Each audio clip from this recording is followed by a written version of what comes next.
Comment ils vont? Vous avez capté la dernière nouvelle concernant la F1? Mais si, une décision du Conseil mondial de l'automobile qui va toucher un des composants essentiels de ces voitures. Et oui, les moteurs vont changer, et ce dès 2026. J'allais quand même pas vous laisser comme ça sans vous expliquer ce qui va se passer. Bon, vous l'aurez compris, aujourd'hui, on va décrypter tout ça. Allez, on en parle. Et abonne-toi parce que vous êtes encore pas loin de 50% à mater les vidéos sans être abonné. Et ça, c'est pas cool. L'alcool, c'est pas cool.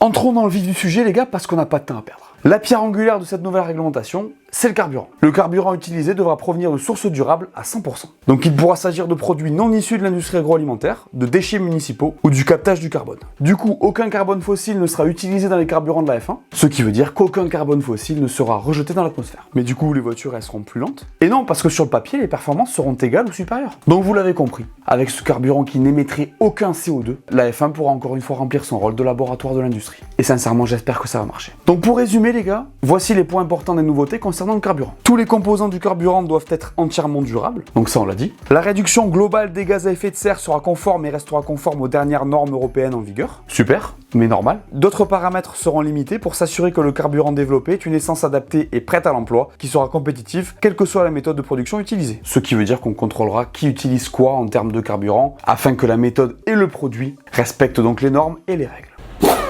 Deuxième point important, le moteur à combustion interne. Autrement dit, le moteur. Il conservera la structure V6 1,6 litre avec le même régime, mais comme on l'a dit juste avant, on va réduire le débit de carburant pour, comme on le verra tout à l'heure, bien augmenter la puissance électrique. Ce moteur, il sera donc divisé en deux parties. La partie inférieure, comprenant le bloc moteur, le vilebrequin, les pompes et les auxiliaires qui seront plus réglementés. La partie supérieure, principalement axée sur la zone de combustion et les composants associés, sera également soumise à des prescriptions, mais avec une plus grande liberté pour développer le système de combustion avec le nouveau carburant. Vous l'aurez compris suite à cette dernière phrase, la partie inférieure sera la partie la plus réglementée et soumise à des périodes d'homologation plus longues, donc l'objectif de la compétition sera de se concentrer sur la partie supérieure. Et croyez-moi, ça va être chaud cette histoire, il va falloir être prêt. Parce que si on dirait que les choses ne changent pas tellement, il y a quand même un certain nombre de trucs qui évoluent. Comme je vous l'avais expliqué par le passé, le MGUH dont personne ne voulait a été supprimé. Je vous le rappelle, c'est une pièce qui n'est pas développée sur le marché, donc qui représente un frein pour les nouveaux entrants et un mauvais investissement pour les constructeurs déjà présents. A noter qu'on va aussi étendre la normalisation des pièces, c'est-à-dire qu'on va continuer à standardiser.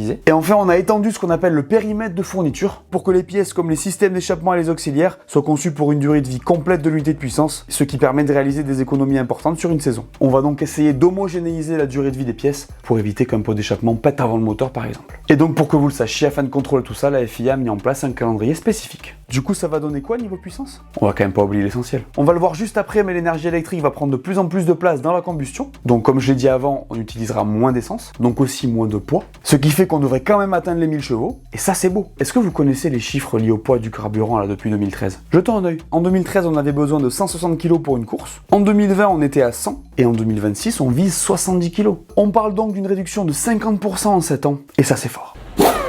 Vous l'aurez probablement noté puisque c'est la tendance depuis des années. En 2026, on va augmenter la puissance de l'ERS, donc du système de récupération de l'énergie. Et oui, puisque cette puissance, elle va être portée à 350 kW contre 120 aujourd'hui. Et ça va être intéressant les gars parce que ça va être un point de concurrence majeur entre les équipes. Le MGUK, ça fait des années qu'il est développé, qu'il prend de plus en plus de place. Et dans cette nouvelle réglementation, on va continuer à le pousser. On multiplie par 3 la quantité d'électricité générée par les composants hybrides, et ça c'est intense. Les batteries, elles vont aussi faire partie des éléments qui vont être développés, mais sur ce point, il faut savoir que la FIA va devoir continuellement checker pour éviter une escalade des coûts, parce qu'on le sait, les batteries, c'est très cher. Ah, et j'oubliais 2 choses. D'abord, on va mieux compartimenter les éléments pour améliorer la sécurité des pilotes dans les voitures. Tous les objets à haute tension seront placés dans la cellule de survie. Donc ce sera plus safe pour les pilotes et les personnes qui se trouvent autour de la voiture pendant un week-end de Grand Prix. Parce qu'aujourd'hui, ça reste encore un peu limite. Vous les aurez peut-être vu quand les pilotes s'arrêtent sur DNF quand ils ont un problème électrique, ils sont obligés de sauter pour ne pas toucher la voiture et le sol en même temps. Et donc dernier point, des dispositifs de contrôle ont été introduits pour limiter ou exiger le recyclage des matériaux sensibles. Donc vous l'aurez capté, en 2026, le RS il va être renforcé. Maintenant, passons au côté sportif de la chose. Parce qu'il n'y a pas que le technique, les gars. Faut parler de comment on va appliquer tout ça. Donc, à partir de 2026, chaque pilote pourra utiliser par saison 3 moteurs à combustion interne, 3 turbocompresseurs, 3 systèmes d'échappement et 2 batteries MGUK. Mesdames et messieurs, pour la première année de l'application de cette réglementation, ces chiffres seront augmentés d'une unité. Donc oui, il y a un peu d'indulgence.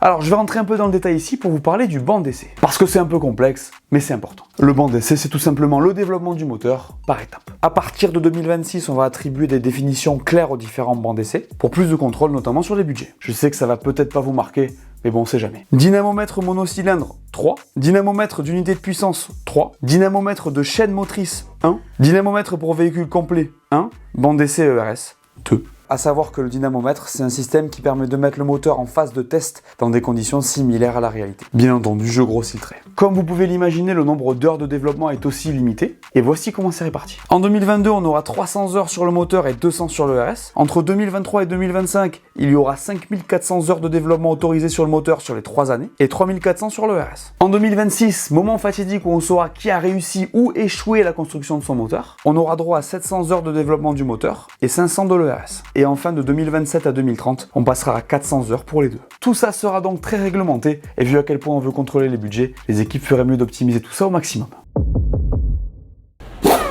Le Conseil mondial du sport automobile a aussi entériné les éléments liés au plafond budgétaire, le tout devant entrer en vigueur à partir de début 2023. Voici les objectifs qu'on souhaite atteindre. Promouvoir l'équilibre de la compétition dans le championnat sur le long terme en ce qui concerne les unités de puissance. Promouvoir l'équité sportive du championnat sur le long terme en ce qui concerne les unités de puissance. Donc là, c'est un peu le sujet de nouveaux entrants, constructeurs déjà en place. Assurer la stabilité financière et la viabilité des motoristes sur le long terme, tout en préservant la technologie unique et le défi d'ingénierie de la Formule 1. On n'est quand même pas là pour beurrer les tartines. Le niveau du plafond budgétaire est fixé à 95 millions de dollars pour les périodes de 2022 à 2025 et à 130 millions de dollars à partir de 2026. Donc les équipes devront parfaitement gérer leur budget pour optimiser tout ça. Bref, bon courage aux motoristes.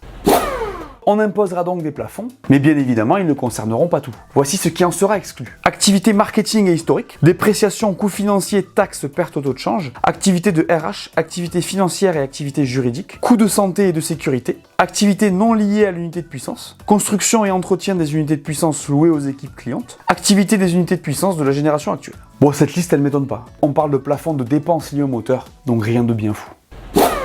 Mais que se passe-t-il si les équipes ne respectent pas les règles? Eh ben en vrai c'est pas compliqué, mais c'est un peu flou. Voyez plutôt. Si les équipes commettent une infraction procédurale, ils recevront une pénalité financière ou une pénalité sportive dite mineure. Un petit excédent de dépenses, donc inférieur à 5% du plafond budgétaire, résultera en des pénalités financières et ou sportives mineures. Un excédent de dépenses matérielles, donc supérieur à 5% du plafond budgétaire, résultera en des retraits de points au championnat du monde et des pénalités financières et sportives. Là ça commence un peu plus à piquer. Donc ça reste un peu flou, mais on a quand même des billes. Et ça va être intéressant à suivre. Mon avis sur cette réglementation qui arrive en 2026. Eh ben c'est pas trop tôt. On attendait cette confirmation depuis un moment, et si on aura plus d'infos à moyen terme, on y est. J'en parlais dans cette vidéo sur Porsche. On attendait ces annonces avec impatience parce que qui dit officialisation de la réglementation dit potentielle entrée de nouveaux arrivants, dont le groupe Volkswagen. C'est important. Maintenant, on le sait, tous les éléments sont réunis pour que les Allemands arrivent avec Porsche et Audi dans 4 ans. Porsche devrait annoncer son investissement dans Red Bull prochainement, et ça fait plaisir. Donc un point positif. Ensuite, la révolution de cette nouvelle réglementation, c'est le carburant zéro émission. Vous le voyez écrit partout en Formule 1 en ce moment. Le projet net zéro carbone est très important pour ce sport, et on a enfin les détails de son application. On va développer de l'essence qui ne demande aucune énergie fossile, et ça c'est cool. L'alcool, c'est pas cool!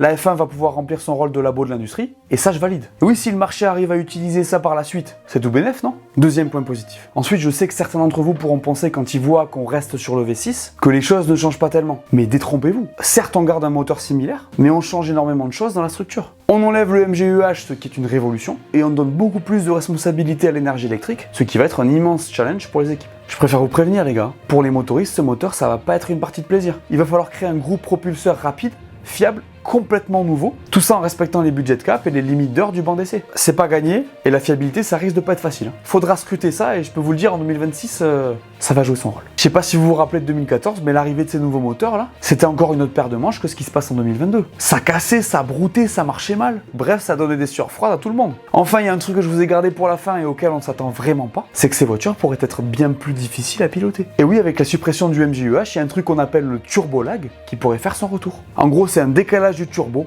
qui fait que les sorties de virage pourraient être beaucoup plus compliquées pour les pilotes. Et ça, j'ai hâte de voir, parce que ça pourrait ajouter ou supprimer quelques dixièmes en fonction des habilités de chacun. Donc vous l'aurez compris, je valide cette réglementation qui me semble complètement la bienvenue pour la F1, qui devrait lui permettre d'avancer vers une version plus durable du sport et d'orienter l'industrie vers des solutions développées sur la piste. Donc beaucoup de choses intéressantes arrivent, et j'ai hâte de voir ce que va donner la hiérarchie. Vous en pensez quoi vous ?